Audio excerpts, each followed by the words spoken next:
يا صباح الفل على كل اللي بيتابعونا. النهارده جايبه لكم حاجه حلوه قوي. المشوار اللي احنا رايحينه النهارده ده في العتبه وفي المسك. احنا دلوقتي ماشيين في شارع الازهر اللي بيودي العتبه. الشارع ده فيه كل حاجه تتخيلها، كل حاجه تقريبا بنص الثمن، الا وكمان يعني ممكن نقول بربع الثمن. في كل حاجه تتخيلها، في حاجات أدوات منزلية، ملابس، كل حاجة ممكن تتخيلها. لو رايح تجهز عروسة ممكن تجهزها من كل حاجة من هناك. وهناك الأسعار يعني تقريبا نص السعر في أي مكان تاني. حتى الفاكهة، ده الكريز قدامنا. الكريز بيتباع على عربيات يد. الكريز اللي هو أكل الأغنياء بيتباع هناك على عربيات يد. ده بريموس. بريموس ده محل اصلا بتاع خواجة، عنده كل حاجة ادوات منزلية. هو اول واحد دخل الكلوبات اللي كنا بننورها زمان اما كان النور بيقطع، والبابور الجاز لو حد لسه فاكره. يعني ده يعتبر تاريخ. مباني العتبة او ميدان العتبة ومحل حلاوة، كل المحلات دي تعتبر تاريخ قديم قوي ولسه موجوده لغايه دلوقتي. شايفين دلوقتي الناس فرشه على الارض قدام المحلات، يعني منافسه شديده جدا. تقدر لو انت عايز تشتري من على الحاجات اللي على الرصيف، وتقدر تشتري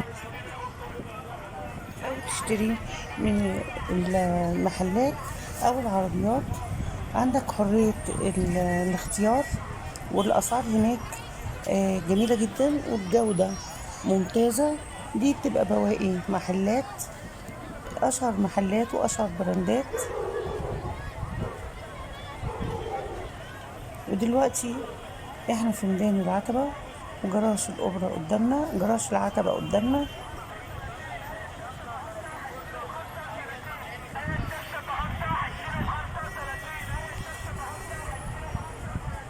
الكوتشيهات، الملابس، كله موجود قدامك.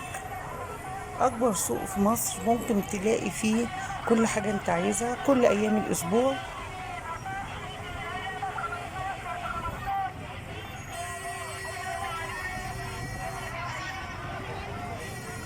دلوقتي زي ما احنا شايفين العربيات كتير جدا، الناس الفرش على الارض برضو كتير، المحلات مليانة. يعني كل واحد ربنا بيبعت له رزقه. والزحمة مش كتير النهاردة، يعني الزحمة مش جامدة قوي. الزحمة كلها بتبقى اخر النهار، مكناش هنعرف نصور اخر النهار. ادينا شايفين الكوتشيهات، شباشب، حتى في مكاتب للبيع برضو موجودة. المحلات شغالة.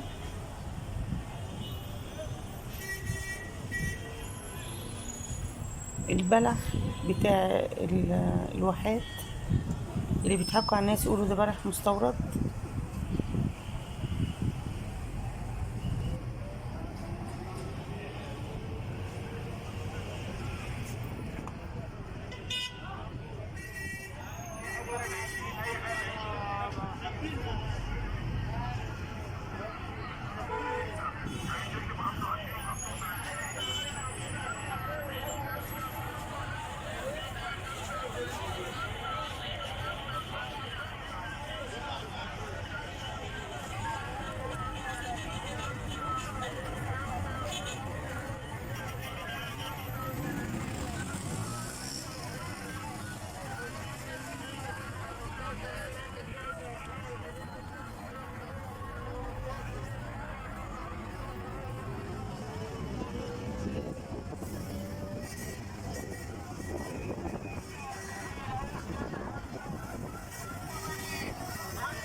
وهنا عند صدناوي برضو هنلاقي في بياعين كتير قوي فرشين، وخصوصا في الشنط سفر، شنط مدارس. هنا عند صدناوي، قدام صدناوي بالظبط،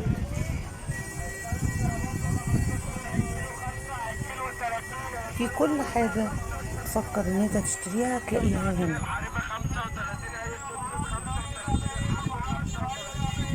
ناس مكافحة بتدور على القرش الحلال، بتبيع وبأرخص الأسعار.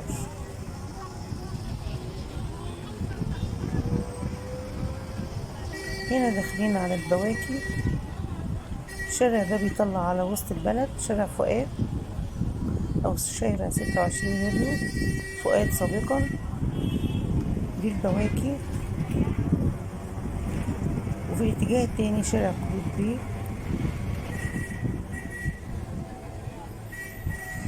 فيديو عجبك وأول مرة تشوف قناتنا، ياريت ما تنساش الاشتراك واللايك وكومنت، وقول لنا الموضوع اللي تحب ان احنا نتكلم فيه المرة الجاية. سلام.